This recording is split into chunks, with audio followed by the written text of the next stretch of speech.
So, if we look back at February 2026, Block Inc. Mm-hmm.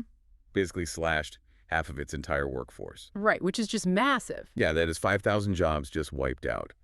And the CEO, I mean, he didn't sugarcoat it at all. He basically looked at the rest of the corporate world and warned that within the next year, the majority of companies are going to reach the exact same conclusion. Oh, absolutely. I mean, we're looking at a wave of AI automation that already wiped out, what, 100,000 tech jobs in 2025 alone? Exactly, 100,000. And the pace is only accelerating. You have Salesforce cutting 4,000 support agents, famously stating they simply, quote, need less heads.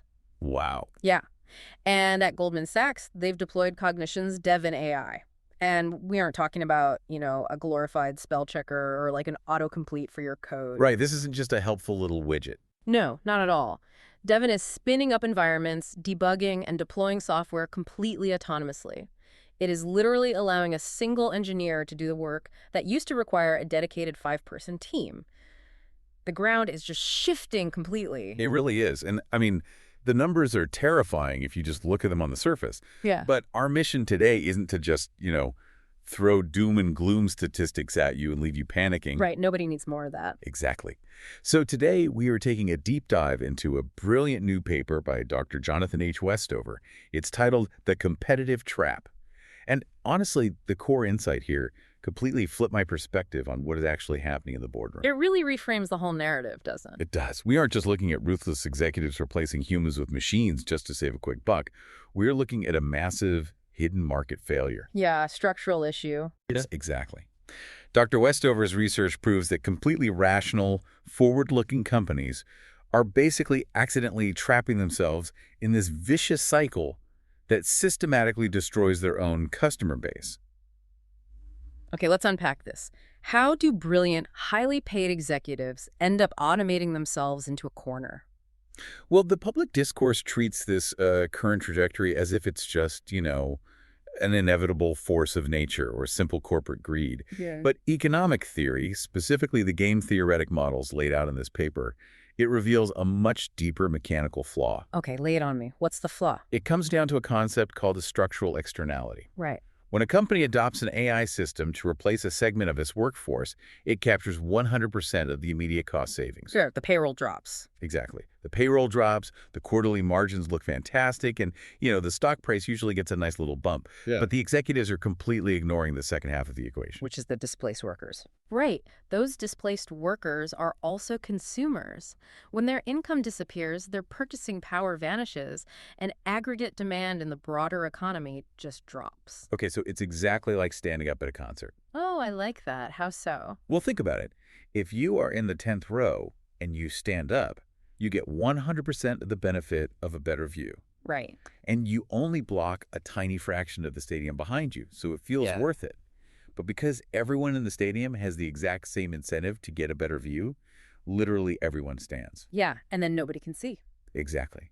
Nobody sees any better than when they were sitting, and now everyone's legs just hurt. Yeah. And you can't sit back down, or you'd just be staring at the back of someone's shirt. That analogy perfectly captures the structural trap.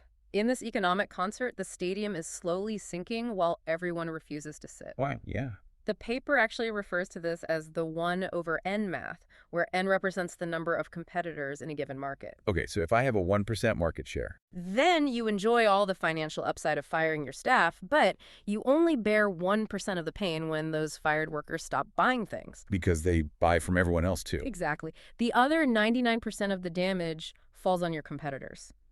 Every single firm is incentivized to act selfishly, basically hoping the rest of the economy will somehow absorb the blow. Okay, let me play devil's advocate for a minute here. Because, economists have been talking about technology destroying jobs for literally 200 years. Oh, sure. The Luddites, the power looms. Exactly. We saw it in the Industrial Revolution. We saw it when the electronic spreadsheet came out and just wiped out entire floors of accounting clerks. Right? But we didn't run out of jobs then. The clerks became financial analysts. The economy grew. So why is this time actually any different? It is a vital historical point, and honestly, it's the safety valve that economists have relied on since the 1800s. We're talking Ricardo, Keynes, all the heavy hitters. Right. The traditional model is based on what's called the reinstatement effect. You automate a routine, manual, or highly narrow task, and you free up human capital to create entirely new, higher value occupations. So what's breaking that cycle now? Well, what's fascinating here is how the current wave of agentic AI fundamentally breaks that historical model. Previous technologies were narrow. A robotic welding arm can't suddenly decide to run your payroll. Right, it just welds. Exactly. But large language models and autonomous agents are demonstrating high-level competence across an incredibly diverse range of knowledge work simultaneously. Yeah, the paper mentioned an 80% penetration rate of AI susceptibility across U.S. jobs. It's staggering. Hitting the back office, the creative marketing team, the logistics coordinators, and the software coders, literally all at the exact same time. And because of that simultaneous disruption, the historical safety valve is just failing. The paper introduces a critical metric here, the income replacement rate. Income replacement rate. Okay, what does that measure exactly? It measures what fraction of a displaced worker's original wage they recover when they eventually land a new job. Got it. So historically, what happens to that rate? Historically, that rate dips during a transition, sure, but it eventually catches up and surpasses the old wage as the economy creates better jobs. But right now, the income replacement rate is severely lagging. Because there aren't better jobs waiting for them. Precisely. Highly paid knowledge workers are being displaced, and the available alternative jobs simply don't pay the same premium. The purchasing power of the middle class is shrinking in real time, and that is what triggers the trap.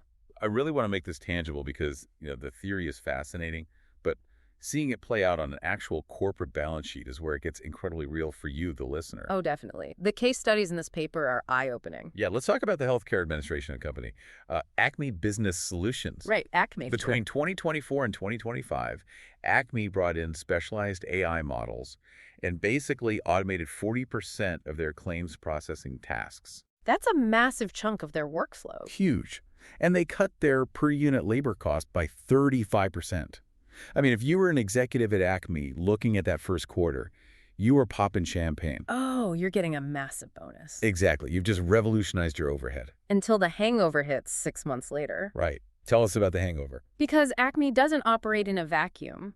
The moment Acme proved the AI model worked, their 3 main regional competitors aggressively copied them. Of course they did. They rolled out the exact same AI tools with the exact same ruthless workforce reductions.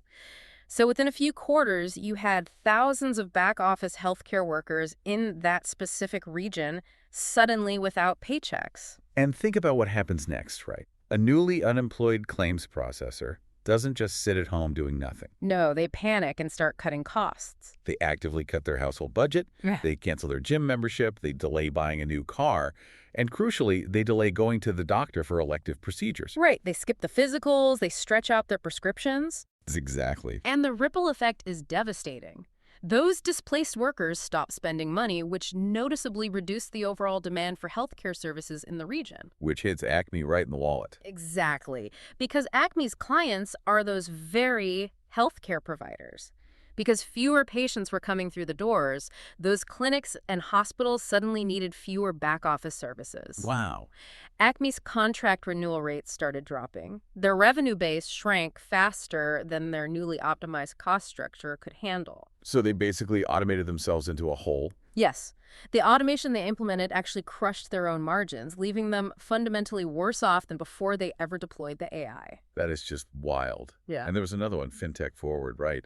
That case study paints a really grim picture of the local fallout. Yeah, FinTech Forward is a regional financial tech firm. Right. They replaced their customer relationship management system with AI, and they just gutted their customer service team, dropping from 150 people down to like 45. That's devastating for a local community. It really is.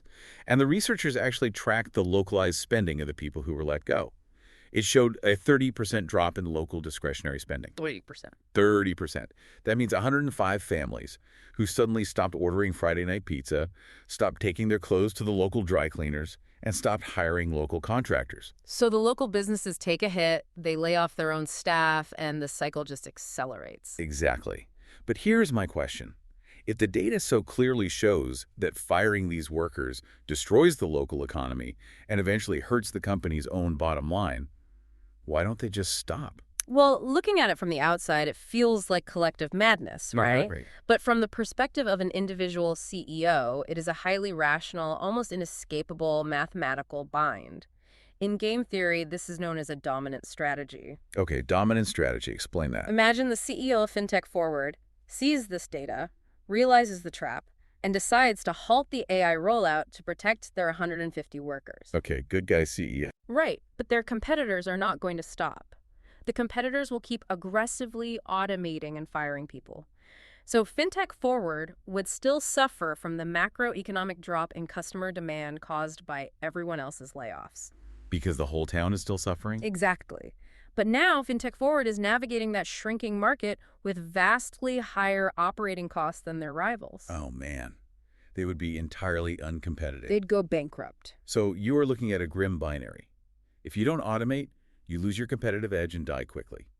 If you do automate, you contribute to destroying your own customer base and die slowly. It's a horrible position to be in. That explains why corporations are scrambling to find loopholes.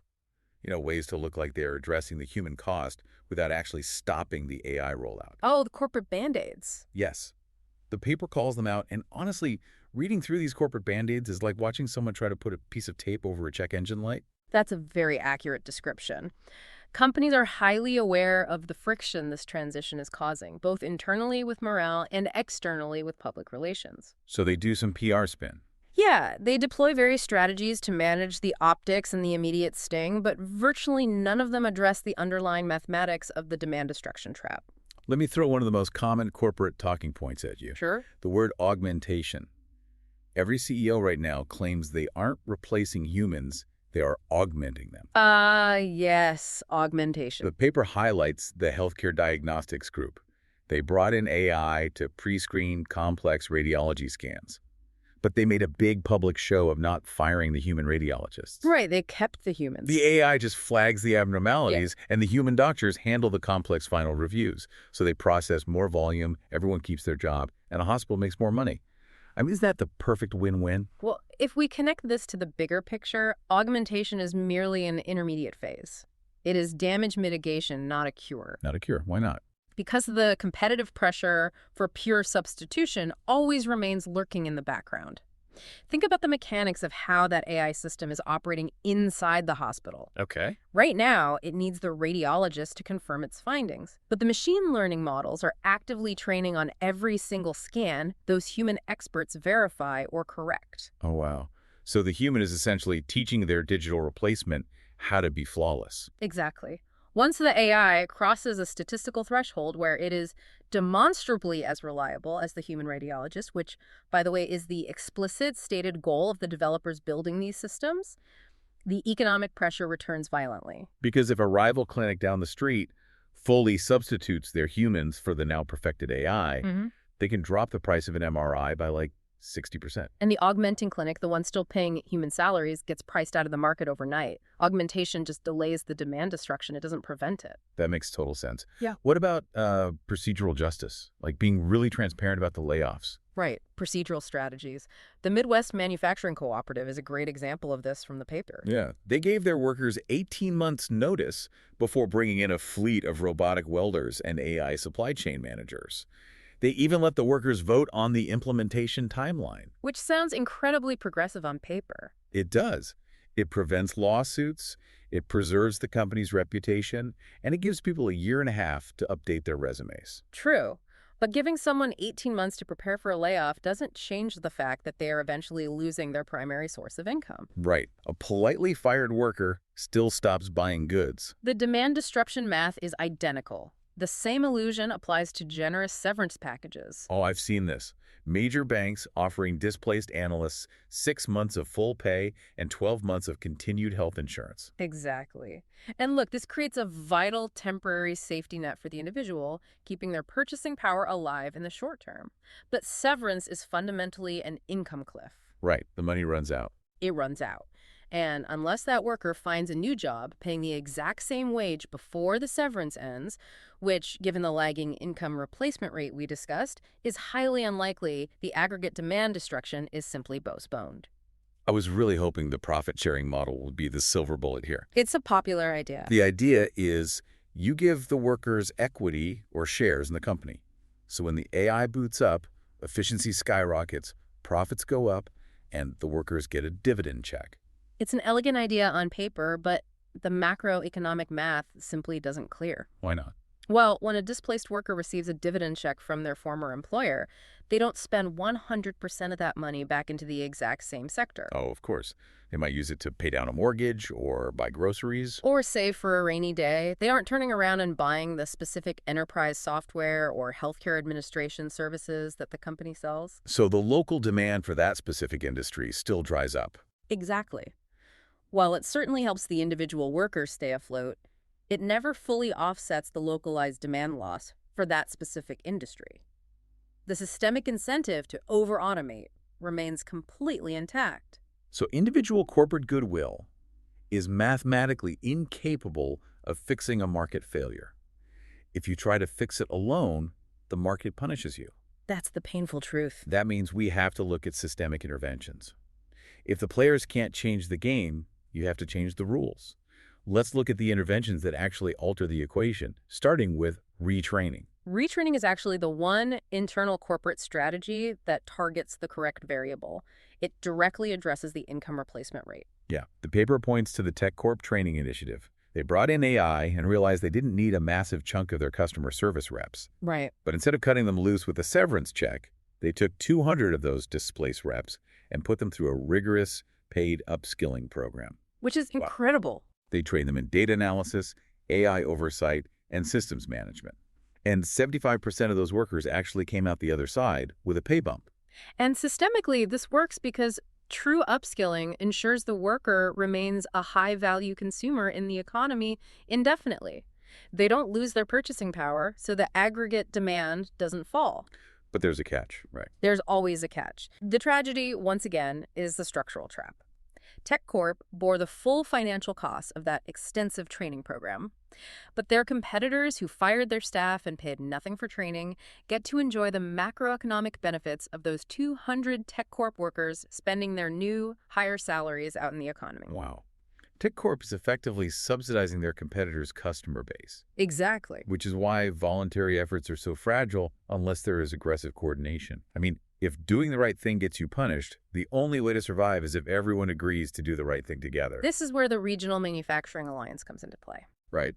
15 different mid-sized firms in the Midwest essentially formed a pact to stop undercutting each other. They pooled their resources to neutralize that 1/n problem. Every firm in the alliance agreed to contribute 1.5% of their total payroll into a shared regional training fund. That is smart. Very smart. They also agreed to a standardized, non-negotiable 6-month severance package across the board. Because all 15 firms were bound by the exact same rules, no single firm could gain an unfair advantage by ruthlessly firing people and hoarding the savings. It leveled the playing field, but at a significantly higher standard of worker protection. But the problem, as Dr. Westover points out, is human nature. Voluntary consortia are incredibly fragile. Let me guess. Someone always cheats. There is always a massive temptation for one rogue firm to break the agreement, automate entirely, drop their prices, and steal the market share. Which brings us to the necessity of policy. Because when voluntary coordination inevitably breaks down, you need a mechanism that fundamentally alters the cost-benefit analysis of the automation itself. And here's where it gets really interesting. Dr. Westover's ultimate solution is an actual tax on automation. Yes. Specifically, a Pigouvian automation tax. Now, I want to frame this carefully because I know some of you listening might immediately bristle at the idea. It sounds like punishing innovation or just massive government overreach stifling progress. No, sure, that's the natural reaction. So, impartially speaking, can you walk us through the actual economic mechanics of this tax without the political spin? This raises an important question, and it is crucial to strip away the political baggage and look at it strictly as a market mechanic. A Pigouvian tax, named after the British economist Arthur Pigou, isn't designed to punish success. Okay, what is it designed for? It is designed to correct a market failure where the true cost of an action isn't being reflected in its price. The classic example is a factory polluting a river. The factory can sell cheap goods because it doesn't pay for the environmental cleanup. The town downstream absorbs that cost. So, a Pigouvian pollution tax simply calculates the cost of the cleanup and adds it to the factory's production cost. It forces the factory to internalize the damage. I see. So in this scenario, displacing a worker and destroying their purchasing power is the economic equivalent of dumping toxic waste into the river. Yes, The company is passing the cost of that lost consumer demand onto the rest of society. exactly the mechanism. The automation tax Dr. Westover proposes would be calibrated to measure that uninternalized demand loss. So if a company replaces a worker with an AI agent, they have to pay a tax equivalent to the systemic economic drag that firing creates. Yes, it forces the executive board to factor the lost customer base into their spreadsheet before they hit the automate button. And the research models show that without this kind of correction, as AI gets better and cheaper, the market failure actually accelerates. The efficiency becomes toxic. The faster the AI improves, the faster companies sprint to the bottom, hollowing out the consumer base at a terrifying speed. But where does the tax money go? Well, it is important to note how this tax revenue is utilized. The paper suggests it cannot simply disappear into a general government slush fund. Right. The model requires the revenue to be directly and continuously channeled into regional learning ecosystems, funding the exact type of tech corp upskilling and retrain we just discussed. Oh, that makes a lot of sense. It fundamentally shifts our approach to labor disruption. Right now, we rely on unemployment checks, which is trying to help people after the damage is already done. Right. Ex post help. Exactly. The tax corrects the incentives before the job is lost, which is an ex ante correction. It makes keeping and retraining the human mathematically more attractive than replacing them. So what does this all mean for you, the listener? Because whether you are a senior software engineer, a middle manager, or a creative director, the overarching takeaway from this deep dive is that the ground rules of your career have permanently changed. Without a doubt. The traditional expectation of employment security, the idea that you will get a specific job title, hold on to it, and retire a few decades later is completely dead. It has to be replaced by a relentless focus on capability security. Capability security. Say more about that. You cannot assume your current daily tasks won't be automated by an AI agent in the next 18 months. Your goal must be continuous, portable skill development. So when you are negotiating a new job or a promotion, you need to demand dedicated, paid learning time from your employers. You need to collect credentials, experiences, and strategic skills that aren't tied to one specific company's proprietary software. You have to make yourself endlessly adaptable because these technological transitions are not going to slow down. No, they aren't. And understanding this macroeconomic reality also gives you leverage. Recognizing that you're not just a disposable unit of labor, but a vital consumer holding up this entire fragile ecosystem, well, that changes how we should approach labor negotiations and corporate policy discussions moving forward. Yeah, because the companies need your purchasing power just as much as they want to cut your salary. Absolutely. They really do. But before we wrap up today, I want to leave you with one final kind of mind-bending thought to mull over. Okay, I'm ready. We spent this entire time dissecting Dr. Westover's core premise, right? That the crisis is caused by human workers losing their purchasing power, which leads to demand destruction. Right. But what happens in 5, 10, or 15 years if the AI agents themselves become the primary consumers? Oh, wow. That is an entirely uncharted economic frontier. Right. Think about the trajectory. We already have autonomous agents. If these AI systems start autonomously negotiating their own vendor contracts, buying massive amounts of cloud server space, paying for external API access, and purchasing digital goods and data sets from other autonomous AIs? A completely closed loop. Exactly. Could the global economy eventually bypass the need for human consumers entirely? Imagine a closed, high-speed loop of machines endlessly selling to other machines, where human purchasing power simply isn't the limiting factor for corporate growth anymore. That is terrifying, but fascinating. Does the competitive trap vanish, or does it mutate into something completely unrecognizable? That is the million-dollar question. It's a massive question and something to keep a close eye on as we navigate this transition. Thank you so much for joining us on this deep dive into the competitive trap. Keep learning, keep adapting, and as always, keep questioning the systems around you.